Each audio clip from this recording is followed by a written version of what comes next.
Welcome back. All right, so news of the day video for all you fine people for your Monday, November the 21st. One topic of conversation that has been going on online regarding the Seattle Kraken, maybe the main topic when it comes to Seattle, is Shane Wright and the best way to develop Shane Wright. Now, Seattle's taking an unusual tactic here of keeping him at the NHL level.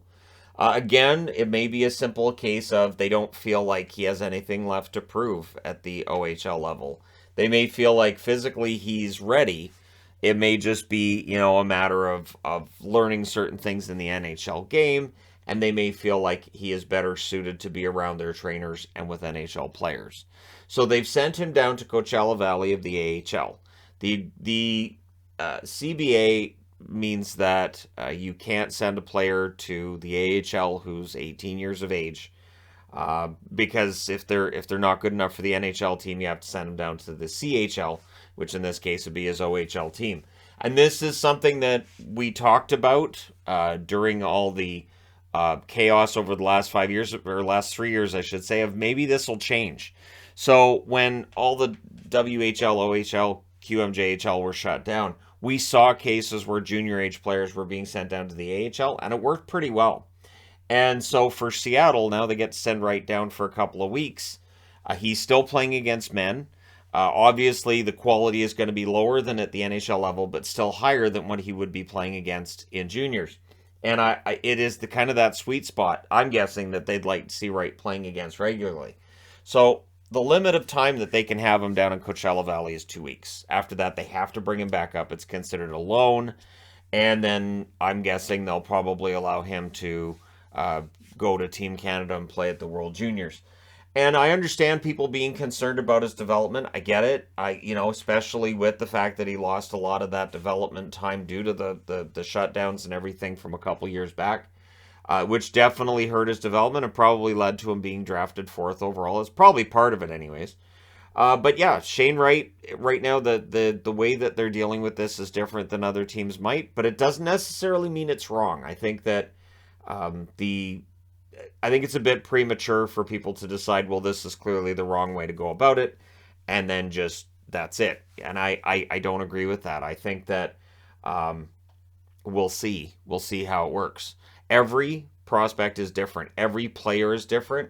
And for Ron Francis, it's really important that he gets Shane Wright, off to a good start, and that his career trends in the proper direction here. And so I really can't see him doing something that he feels would hurt the development of his star young player. Keep in mind, Seattle, very good record right now. They're in good shape. There's no rush to get right into the lineup either that way. And so we'll see how he does with Coachella Valley. I would think he'll do pretty well. Yeah, and again, if he's physically ready, it may just be on just the mental side of it, or just figuring little things out, and he could be good to go. So I'm more of an optimist on this than I know a lot of others may be, but you guys can let me know your thoughts in the comment section below. Hoffman did not practice with the Montreal Canadiens. He has a lower body injury, so he didn't practice today. We'll see whether or not he's in their lineup for the next game.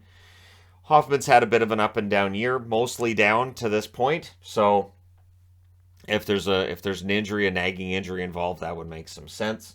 Malkin last night for the Pittsburgh Penguins, he scored in his 1,000th game. I've always been a big fan of Malkin.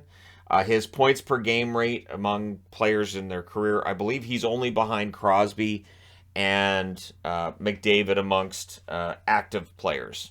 Amongst active players, I'm pretty sure he's third. I think it's 1.17 point per game that he's recorded over his entire career. That's not bad. That's pretty good. That's pretty elite. And Malkin's been a pretty elite player throughout his entire career. The weird thing with Malkin is, it's always felt like there's more there. It's always felt like he could just absolutely dominate the game if he gave that 110% effort all the time. Because we've seen it. We've seen it. I remember in the 2017 playoffs, there were points where I was like, if Malkin could get things going. And then he would. And he'd go beast mode, and there'd be a couple of goals in there. It's like, that's Malkin. So he's had quite the career. Obviously a first ballot Hall of Famer. It would be fun to see Malkin, Crosby, Ovechkin all go in together, but that's just me. That being said, I think Malkin has a lot of games left.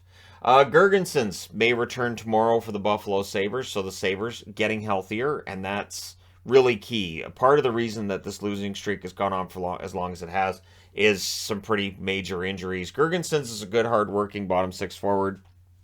Obviously, they missed Samuelsson on the blue line. He's not the only blue liner that's hurt.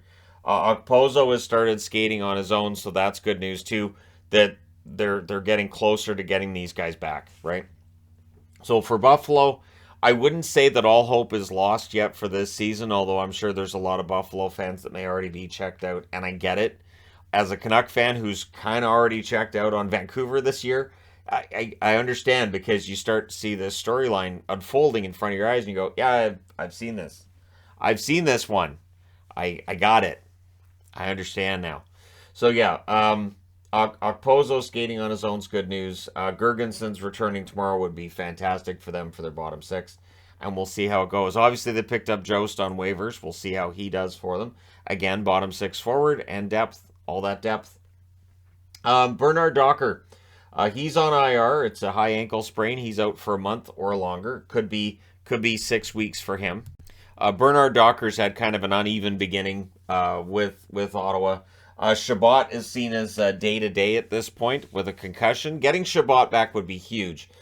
This is a blue line that has some inexperience. It definitely is a young blue line. You've got Brandstrom. You've got Bernard Docker, who's now on IR. You've got Chabot. You've got Sanderson. It is a young blue line, so I know that's part of it.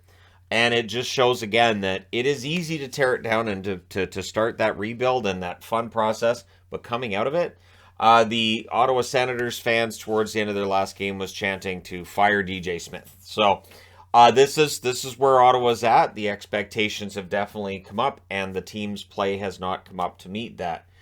Which again, the expectations being higher and all that means that suddenly, yeah, you may end up seeing a change behind the bench. You may end up seeing a change on the blue line or somewhere if they can make a deal. And I think that's what they want. I think they want to add a blue liner, and I'd say a veteran blue liner as well. And it has to be a top four guy. And I just don't know how they're going to find, or where they're going to find that, unless they were taking on maybe a contract that another team wants to get rid of. So for Ottawa, they're definitely, I mean, we know Dorian's working the phones. He's admitted that. And they definitely should be better than what they are right now. And we'll see how long it takes for that to take place. For Oiler fans, Kyler Yamamoto not traveling on the road trip. So that's 3 games he won't be playing in. This road trip is going to be interesting. I'm still waiting on, and I know this has been going on for a long time, but Puljujarvi, with Yamamoto out, Kane out, this is a perfect time now for Puljujarvi to start producing some points, getting some goals, something. And he just has the 2 goals and an assist thus far this year. So for Edmonton, they're definitely dealing with some pretty serious injuries at this stage. And so we'll see how things go for them. But let me know your thoughts in the comment section below as always. Don't forget to hit like and subscribe if you're browsing your way through. You just happened upon this video. Thank you guys so much for watching, for all your support. I will talk to you again soon.